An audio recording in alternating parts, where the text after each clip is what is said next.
जैसे कि आप लोगों को पता है कि गीता जी के अंदर हर सवाल का उत्तर है, तो दोस्तों गीता जी के ही कुछ श्लोक हम आप लोगों के लिए लेकर आए, जिन्हें ध्यान से जरूर सुने। चलिए शुरू करते हैं। काश्यश्च परमेश्वास शिखंडी च महार्थ दृष्टद्युम्नो विराटश्च सात्यकिश्च प्राजितः रूपदो द्रौपदेयाश्च सर्वशः पृथिवीप्ते सौभद्रश्च महाबाहु शंखान दद्मु पृथक पृथक।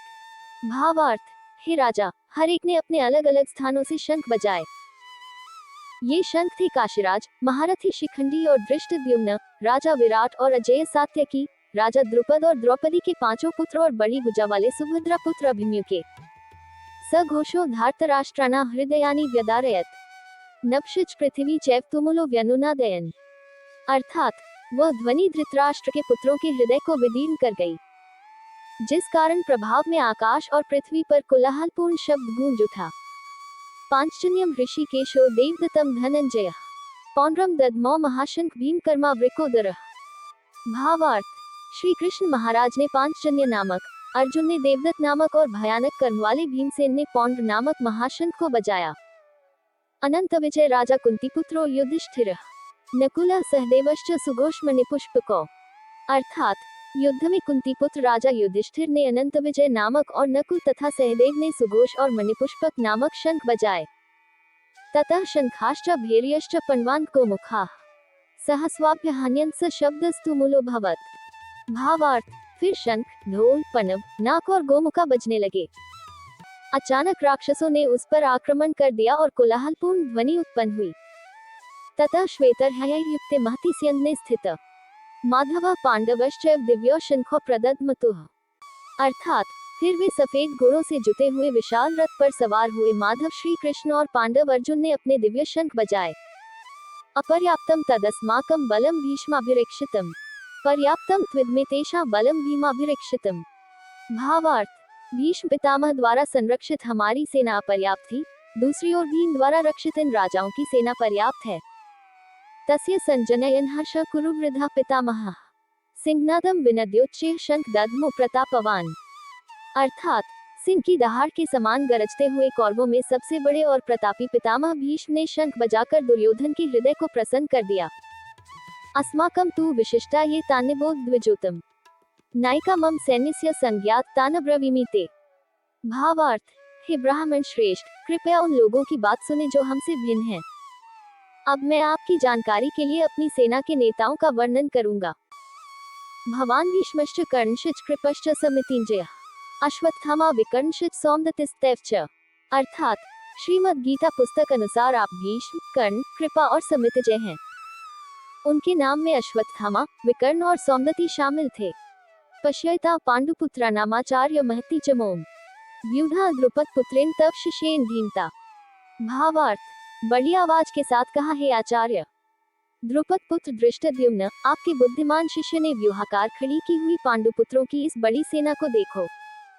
अथ शूरा महेश्वासा भीमार्जुन समायुधि योयुधानो विराटश्च द्रुपदश्च महार्थः दृष्टकेतुश्च कितानः काशीराजश्च वीर्यवान् पुरुजित्कुन्तिभुजश्च शाब्यश्च नरपुर्वः युधामन्युश्च विक्रांत उत्तमौजाश्च वीर्यवान् सौभद्रो द्रौपदेयाश्च सर्वैव महार्थाः। अर्थात इस युद्ध में भीम और अर्जुन के समान महान धनुर्धर वीर पुरुष मौजूद हैं। योयुधान विराट और द्रुपद महारथी, दृष्टकेतु चेकितान और काशी के शक्तिशाली राजा पुरुजित कुंतिभोज और शाब्य सबसे अग्रणी व्यक्ति थे। महाबली युधामन्यु और उत्तमौजा शक्तिशाली योद्धा थे। सौभद्र और द्रौपदी के पुत्र सभी महारथी थे। न चोरहार्यम न च राजहार्यनन भ्रातृभाज्यम न च भारकारी व्ययी कृते वर्धते एव नित्यम विद्याधन सर्वधन प्रधानम।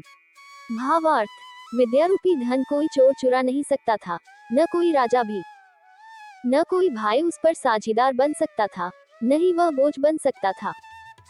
ज्ञान का धन, जो सभी धनों में प्रमुख है, खर्च करने पर सदैव बढ़ता रहता है। सुखार्थिनः कुतो विद्या नास्ति विद्यार्थिनः सुखम सुखार्थी व त्यजेत विद्या विद्यार्थी व त्यजेत सुखम। अर्थात जो लोग सुख चाहते हैं उनके लिए ज्ञान कहाँ है, जो लोग ज्ञान चाहते हैं उनके लिए कोई सुख नहीं है। जो सुख चाहता है उसे ज्ञान छोड़ देना चाहिए और जो ज्ञान चाहता है उसे सुख छोड़ देना चाहिए। ज्ञातिभिरवन्तेति नैव चोरेणापि न नीयते। दाने नैव क्षयम याति विद्यारत्न महाधनम। भावार्थ, विद्या का धन रिश्तेदारों द्वारा नहीं लूटा जा सकता या चोरों द्वारा नहीं ले जाया जा सकता। दान से ज्ञान रूपी रत्न और महान धन कभी नष्ट नहीं होते। नास्ति विद्यास्मो बंधुर नास्ति विद्यास्म सुहृत, नास्ति विद्यासम वित्तम नास्ति विद्यासम सुखम। अर्थात, ज्ञान के समान कोई मित्र नहीं है और ज्ञान के समान कोई बंधु नहीं है। ज्ञान के समान कोई धन नहीं है, ज्ञान के समान कोई सुख नहीं है। कुल मिलाकर आदर्श व्यक्ति के जीवन में ज्ञान का स्थान सर्वोपरि है। विद्या नाम नरस्य रूप मध्यकम प्रच्छन गुप्तम धनम। विद्या भोगकरी यशल सुखकरी विद्या गुरुना गुरु। विद्या बंधु जनो विदेश गमने विद्या पर दैवतम विद्या। राजसु पूजते न है धन विद्या विहीन पशु। भावार्थ, विद्या गुप्त धन है जो मनुष्य का विशिष्ट रूप है। वह भोजन देने वाली, सफल होने वाली और सुख देने वाली है। शिक्षा शिक्षकों का गुरु है और विदेश में लोगों का बंधु है। विद्या एक बहुत बड़ी देवता है। विद्या धन से अधिक महत्वपूर्ण है। पशुओं को ये समझ नहीं आती, पर हम मनुष्य के लिए यह विशेष है। सर्वद्रव्येषु विद्या द्रव्यमाहुरनुत्तमम् आहार्यत्वादनर्घ्यत्वादक्षयत्वाच सर्वदा। अर्थात, सभी वस्तुओं में ज्ञान को सर्वोत्तम वस्तु कहा गया है, क्योंकि यह अखाद्य, नष्ट न होने वाला और सस्ता है। इसलिए यह सदैव सुरक्षित और बेहतरीन रहता है। रूप्यवन संपन्ना विशाल कुल संभवा विद्याहीना न शोभन्ते निर्गंधा इव किंचुका। भावार्थ, सच में वे सौंदर्य और यौवन से संपन्न थे और एक बड़े परिवार से थे। ज्ञान के बिना वे सुगंधहीन कमलों के समान सुंदर नहीं हो सकते थे। अलसस्य कुतो विद्या अविद्यस्य कुतो धनम, अधनस्य कुतो मित्रम मित्रस्य कुतः सुखम। अर्थात, गीता का विशेष उपदेश है कि आलसी के लिए ज्ञान कहाँ है और अज्ञानी के लिए धन कहाँ है। कंगाल का मित्र कहाँ है और शत्रु का सुख कहाँ है। विद्या ददाति विनय विन्याद याति पात्रताम, पात्रत्वात् धनमाप्नोति धनात् धर्म ततः सुखम। भावार्थ, ज्ञान विनम्रता देता है और विनम्रता से व्यक्ति सुपात्रता की ओर जाता है। सुपात्र होने से उसे धन की प्राप्ति होती है और धन से धर्म और फिर सुख की प्राप्ति होती है। विद्याभ्यास तपो ज्ञानम इंद्रियाणा च संयमः, अहिंसा गुरु सेवा च निःश्रेयस्कर परम। अर्थात, गीता में लिखा है ज्ञान का अभ्यास, तप, ज्ञान और इंद्रियों का संयम है। अहिंसा और आध्यात्मिक गुरु की सेवा सर्वोच्च भलाई प्राप्त करने का श्रेष्ठ साधन है।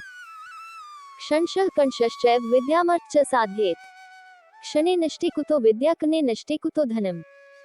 भावार्थ, क्षण क्षण और कण कण में ज्ञान और अर्थ प्राप्त करना चाहिए। जब ज्ञान क्षण भर में नष्ट हो जाता है, तो धन का क्या लाभ जब एक दाना भी नष्ट हो जाता है। दानाना च समस्ताना चत्वार्यतानि भूतले, श्रेष्ठानि कन्यागो भूमि विद्या दानानि सर्वदा। अर्थात, गीता उपदेश अनुसार पृथ्वी पर मौजूद सभी दानों में कन्यादान, गोदान, भूमिदान और विद्यादान सर्वश्रेष्ठ है। नास्ति विद्या सम चक्षु नास्ति सत्य सम तप, नास्ति राग सम दुख नास्ति त्याग सम सुख। भावार्थ, आँख के समान कोई ज्ञान नहीं है, तपस्या के समान कोई सत्य नहीं है, दुख के समान कोई राग नहीं है, सुख के समान कोई त्याग नहीं है। विद्या नाम नरस्य कीर्तिरतुला भाग्य क्षय चाश्रयो धेनु, कामदुधा रतिश्च विरहे नेत्रम तृतीयम च सा, सत्कारायत्न कुलस्य महिमा रत्नैर्विना भूषणम, तस्मादन्यमुपेक्ष्य सर्व विषयम विद्याधिकार कुरु। अर्थात, विद्या सर्वोच्च कीर्ति है। वह भाग्य का नाश होने पर आश्रय देती है। कामधेनु है, विरह में रति समान है, तीसरा नेत्र है, सत्कार का मंदिर है, कुल महिमा है, बिना रत्नों के आभूषण है। इसलिए अन्य सब विषयों से अलग होकर विद्या का अधिकारी बनना चाहिए। अर्थातुराना न सुख न निद्रा, कामातुराना न भयम न लज्जा, विद्यातुराना न सुख न निद्रा, क्षुधातुराना न रुचि न बेला। भावार्थ, कामातुर को भय और लज्जा नहीं होती, अर्थातुर को सुख और निद्रा नहीं होती। विद्यातुर को सुख और निद्रा मिलते हैं, जबकि भूख से पीड़ित व्यक्ति को समय या दिलचस्पी नहीं रहती। गुरु शुश्रूषया विद्या पुष्कलेन धनान वा, अथवा विद्या विद्या चतुर्थो न उपलभ्यते। अर्थात, विद्या को गुरु की सेवा, पर्याप्त धन या विद्या के आदान प्रदान से प्राप्त किया जा सकता है। इसके अलावा ज्ञान प्राप्त करने का कोई चौथा उपाय नहीं है। पठतो नास्ति मूर्खत्वम अपनो नास्ति पातकम। मौन कलहो नास्ति न भयम चास्ति जागृतः। भावार्थ, इसे पढ़ने में कोई मूर्खता नहीं है और स्वयं में कोई पाप नहीं है। जब कोई चुप रहता है तो कोई झगड़ा नहीं होता और जब कोई जागता है तो कोई डर नहीं होता। मातेव रक्षति पितेव हिते नियुक्ते कांतेव चापि रमयत्यपनीय खेदम लक्ष्मी तनोति वितनोति च दिक्षु कीर्तिम किन किन न साध्यति कल्पलतेव विद्या। अर्थात, विद्या माता की तरह बचाव करती है, पिता की तरह मदद करती है, पत्नी की तरह थकान दूर करके मन को ठीक करती है, सौंदर्य लाती है और चारों ओर कीर्ति फैलाती है। वास्तव में कल्पवृक्ष की तरह यह विद्या क्या सिद्ध नहीं करती। विद्या विनयोपेतो हरति न चेतांसी कस्य मनुजस्य कांचन मनसंयोगो नो जनयति कस्य लोचनानंदम। भावार्थ, प्रश्नार्थ भाव में कहते हुए ज्ञान और विनय से किसका मन मोहित नहीं होता। सोने और रत्नों के मेल से किसकी आंखें प्रसन्न नहीं हो सकती। तो दोस्तों, कैसा लगा आज आप लोगों को हमारा वीडियो। आशा करते हैं सभी को पसंद आया होगा। पसंद आया तो हमारे चैनल को सब्सक्राइब जरूर करें।